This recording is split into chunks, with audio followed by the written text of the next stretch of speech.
à cette nouvelle présentation de Nourriture pour l'âme. Mon nom est Sylvain Bira, créateur du site web toisuis-moi.ca et aujourd'hui nous poursuivons dans notre série d'études concernant la nouvelle naissance. Notre attention particulière aujourd'hui va se porter vers une mise en garde sur de faux moyens de salut. Dans un premier temps, nous regarderons le message de l'Évangile tel que présenté dans les Écritures, pour par la suite porter une attention particulière sur le sujet de la foi en Jésus. Aussi, on va remarquer que l'on ne peut pas se convertir par le moyen des œuvres. Finalement, nous ne pouvons pas non plus obtenir le salut par le moyen d'une prière récitée.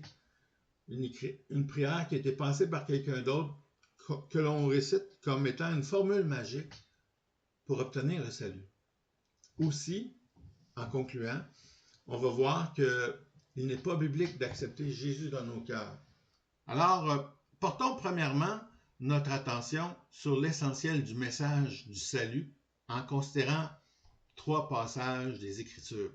Lisons ensemble, premièrement, Éphésiens chapitre 2, les versets 8 et 9, où Paul écrit « C'est par la grâce que vous êtes sauvés par le moyen de la foi. Cela ne vient pas de vous, c'est le don de Dieu. Ce n'est point par les œuvres, afin que personne ne se glorifie. » Alors, déjà dans Jean chapitre 3, quand on a regardé la rencontre entre Jésus et Nicodème, Jésus avait souligné l'importance de croire. La foi est vraiment l'élément fondamental pour venir au salut. La foi, particulièrement dans le Seigneur Jésus, mais aussi et surtout dans le Seigneur Jésus qui a pris le poids de tes péchés et en a payé le prix à Golgotha sur la croix. Il l'a fait afin d'assumer la conséquence de nos péchés en mourant sur cette croix-là. Il l'a fait à notre place. Alors, par la foi, ce qu'on est appelé à faire, c'est de reconnaître et de lui confier l'ensemble de nos péchés pour que ça soit réglé à la croix. Et pour cela, il faut vraiment la foi. Il faut croire à ces choses-là. Sans cette foi spécifiquement par rapport à la crucifixion de Christ, la foi est vaine. On va revenir à ça tantôt.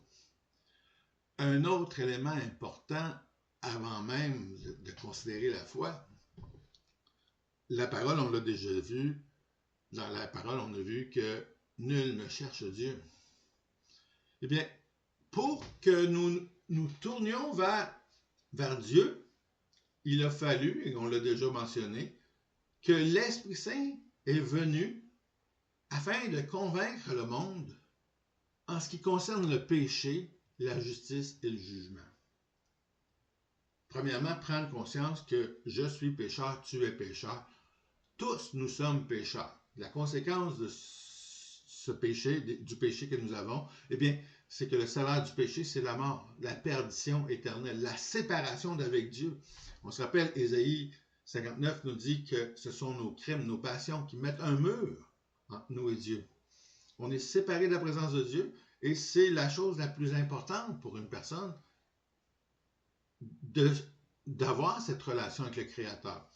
Et c'était au début, dans le Jardin d'Éden, ce qui était voulu au commencement, mais malheureusement, Adam et Ève ont enfreint la seule règle qu'il ne fallait pas enfreindre.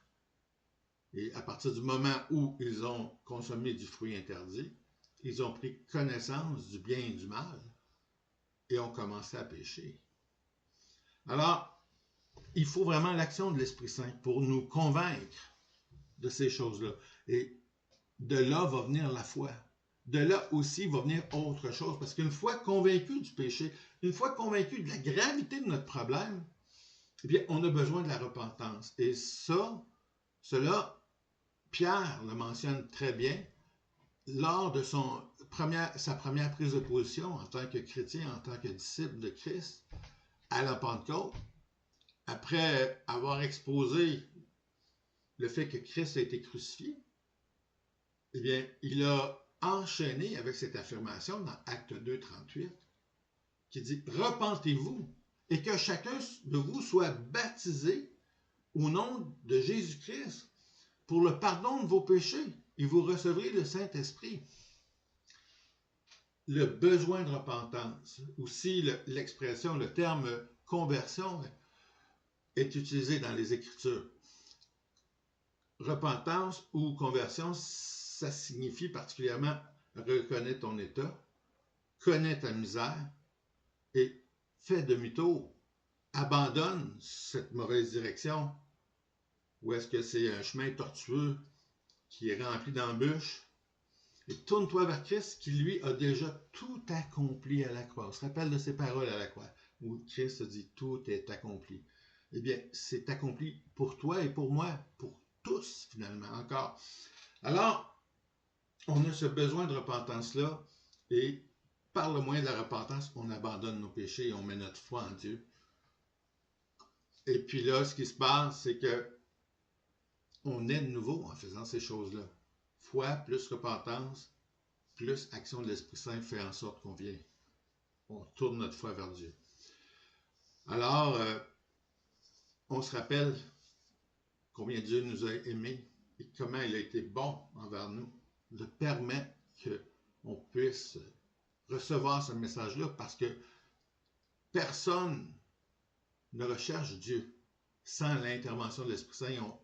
Et le fait qu'on se parle aujourd'hui, bien, ça démontre la présence de l'Esprit Saint qui vous rend le message accessible et probablement que vous l'avez déjà remarqué par la lecture de la Bible aussi.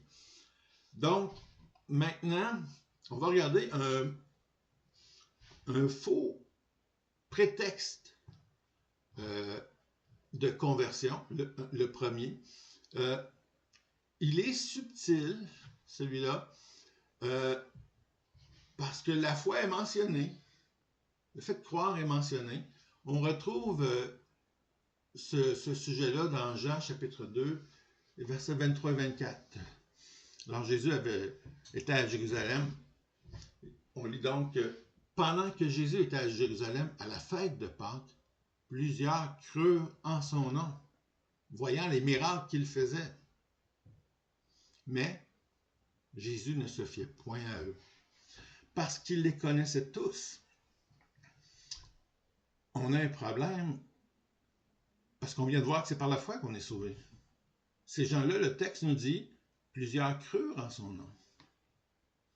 Mais la nuance entre ce qu'on a dit précédemment et maintenant, c'est que leur foi est focalisée sur le fait que Jésus fait des miracles.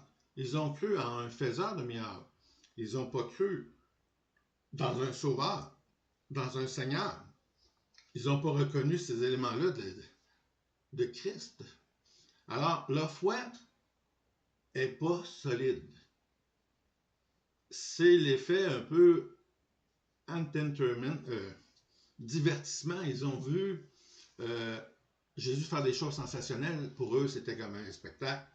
Mais leur foi n'a pas été accrochée à Christ. Elle a été seulement sur l'événement. Jésus fait des miracles. Attention, parce que l'Écriture est claire, quand on dit miracle, miracle, il faut se méfier. Les miracles ne sont pas toujours les signes d'une repentance. Alors, ces gens-là crurent, mais Jésus ne se fiait point à eux, parce qu'il les connaissait tous. Et il savait que cette foi-là n'était pas une foi qui mène au salut. Il fallait construire davantage encore sur le témoignage de Christ pour que les gens réalisent leurs besoins de Christ. Parce que là, c'est Jésus qui guérit d'autres personnes. Ce n'est pas une foi personnelle, c'est par rapport aux autres. Alors, il faut vraiment porter une attention à cela. D'ailleurs, Jacques, au chapitre 2, en parlant de l'importance de la foi, a dit au verset 19, « Tu crois qu'il y a un seul Dieu? Tu fais bien. Les démons le croient aussi, et ils tremblent. » Alors, la foi, pour les démons, c'est pas une foi à salut. Pour eux, ils ont choisi de se rebeller contre Dieu et il n'y a pas de possibilité de pardon parce qu'ils ont vu la gloire de Dieu. Ils ont été présents dans la présence de Dieu. Et ils ont préféré se détourner de lui pour suivre Lucifer, l'astre de lumière dont Ésaïe 14 nous parle. Et ils se sont détournés de Dieu. Alors, il n'y a pas de possibilité de salut pour eux. Même s'ils croient en Dieu. Donc, la foi doit être précise sur l'œuvre de la croix. C'est vraiment une chose importante. Sans cela, on n'a pas d'espérance. C'est vital d'avoir la foi telle que l'Esprit Saint nous enseigne. Maintenant, une autre catégorie de personnes qui pensent pouvoir mériter le ciel par leurs actions, par leurs œuvres. Et Jésus parle de ces gens qui, en grande partie, sont très, très religieux et qui font beaucoup de choses, même des choses spectaculaires.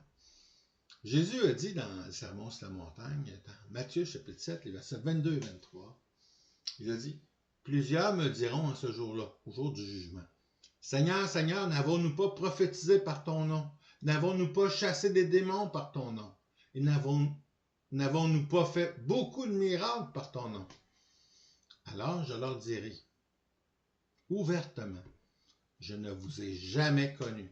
Retirez-vous de moi, vous qui commettez l'iniquité. » Je vais vous dire un secret. On ne gagne pas le ciel par nos propres actions. Même des choses religieuses, ça compte pas. Le problème, c'est pas les bonnes actions que tu fais. Le problème, c'est les péchés que tu as commis. Et un seul péché efface toute ta liste de bonnes actions. Même si tu t'auto-flagelles, que tu t'imposes des supplices comme les moines au Moyen-Âge pouvaient faire, et encore aujourd'hui peut-être, tes actions n'effaceront jamais le péché que tu as commis. Les bonnes actions ne suffisent pas. Elles n'enlèvent pas le péché. Seul le sang de Jésus-Christ lave le péché du monde, de ceux qui croient en lui. Éphésiens 2.9 a dit, je le répète, ce n'est point par les œuvres afin que personne ne se glorifie. La gloire du salut qui nous est accessible revient à Dieu. J'ai aucune action qui va être suffisante pour me sortir du pétrin que mes péchés m'ont mis dedans. Un supplice éternel qui nous attend. Même si je fais des bonnes actions, ce ne sera jamais suffisant. Lorsque Jésus dit « Je ne vous ai jamais connu », cela signifie n'avoir jamais été né de nouveau. Il n'y a jamais eu de conversion. Rappelez-vous comment Jésus a qualifié la vie éternelle. Dans sa prière sacerdotale, Jésus a dit « La vie éternelle, c'est qu'ils te connaissent, toi, le seul vrai Dieu. » Vie éternelle égale connaître Dieu. On reconnaît un arbre aussi à ses fruits. Un chrétien a l'amour pour Dieu et pour les autres. C'est visible. Les œuvres ne sauvent pas, mais confirment le salut. Il y a des œuvres qui vont suivre, mais pas pour être sauvés. Mais ça va faire partie de notre désir de marcher dans les voies de Jésus, de faire les choses qu'il nous demande de faire, d'accomplir la mission, d'aller faire de toutes les nations des disciples. C'est des choses que Dieu veut qu'on fasse, d'aimer notre prochain, comme lui nous a aimés. Ce sont des actions en réaction à l'amour de Dieu. C'est pas des œuvres faites par rapport à l'objectif de gagner son ciel. Il n'y a rien qu'on peut faire pour cela. Une foi sans les œuvres, c'est comme sans le fruit de l'esprit. C'est une foi sans régénérescence, sans nouvelle naissance. Si une personne se disant sauvée ne progresse pas dans sa vie chrétienne, il est fort possible que sa foi n'a pas de fondation suffisante telle que Jésus le demande. La foi, c'est fixer à la croix, saisir le message de la croix et revendiquer le pardon, la grâce Parce que Christ a tout accompli. Il faut une nouvelle naissance sur cette fondation-là. Une véritable régénération va s'en suivre. Une des choses au niveau de fausses solutions pour le salut, très courante dans les milieux évangéliques aujourd'hui, c'est le concept de faire la prière de repentance pour obtenir le salut. Ce n'est pas une formule magique. Ce n'est pas non plus accepter Jésus dans son cœur. D'ailleurs, il n'y a aucun verset biblique qui affirme d'une telle chose. Et pourtant, les milieux évangéliques sont vraiment poussés à répéter ces choses-là. On a un exercice de conscience à faire parce qu'il faut vraiment prêcher l'Évangile. Revenons à ce que Pierre a dit dans le livre des Actes, au chapitre 2, verset 38. Il dit « Repentez-vous et que chacun de vous soit baptisé au nom de Jésus-Christ pour le pardon de vos péchés, et vous recevrez le don du Saint-Esprit. » Notez bien les paroles que Pierre a dit. Il n'a pas dit « Faites la prière de repentance ». Il n'a pas dit « Faites de bonnes œuvres ». Il n'a pas dit « Croyez dans les miracles ». Il n'a pas dit « Accepte Jésus dans ton cœur ». Il a dit « Repentez-vous ». C'est le message qu'il faut retenir. C'est ce qu'il faut prêcher aujourd'hui. C'est le message qu'il faut transmettre à nos voisins, à nos collègues de travail, à tous ceux qui nous environnent. La prière, ce n'est pas une formule magique pour obtenir le salut. La prière de conversion ne fait pas partie du plan de Dieu. Il faut la foi. Il faut une foi qui mène à la repentance, parce que c'est l'Esprit Saint qui convainc de péché, de justice et de jugement. Il faut véritablement la foi. Il n'y a pas d'autre chose qui peut remplacer la foi. Même des belles paroles. Accepter Jésus dans son cœur. Non, c'est accepter le sacrifice de Jésus à la croix qui sauve. Pierre disait, reconnais ton péché, abandonne-le et crois en Jésus. Reconnaître notre état de pécheur et se convertir en croyant en Christ, c'est ce qu'il faut qu'on fasse. Croire en Jésus, notre Seigneur et Sauveur. Ici, dans Acte 2, Pierre ajoute le baptême. Mais le baptême, ce n'est pas ce qui sauve. Il s'agit de la première chose à faire après la nouvelle naissance. Il faut être disciple de Jésus pour être baptisé. Le don du Saint-Esprit, bien, il se produit au moment de la nouvelle naissance. Nouvelle naissance et don du Saint-Esprit, c'est la même chose, c'est un synonyme. Lorsque la foi en Christ se concrétise, bien, l'Esprit vient en nous, vivre en nous et on le reçoit. Donc, c'est vraiment l'élément important à retenir. Il y a des conséquences à avoir la foi telle que Dieu nous la demande, en Christ, mort à la croix, qui a payé nos péchés, le prix de nos péchés, et qui provoque une repentance à salut. C'est l'essentiel du message. Il ne faut pas rajouter aux Écritures. Les Écritures nous en disent suffisamment. On n'a pas besoin d'en rajouter. Et même que Jésus ne veut pas qu'on en rajoute. Parce que ce qui a été dit est suffisant.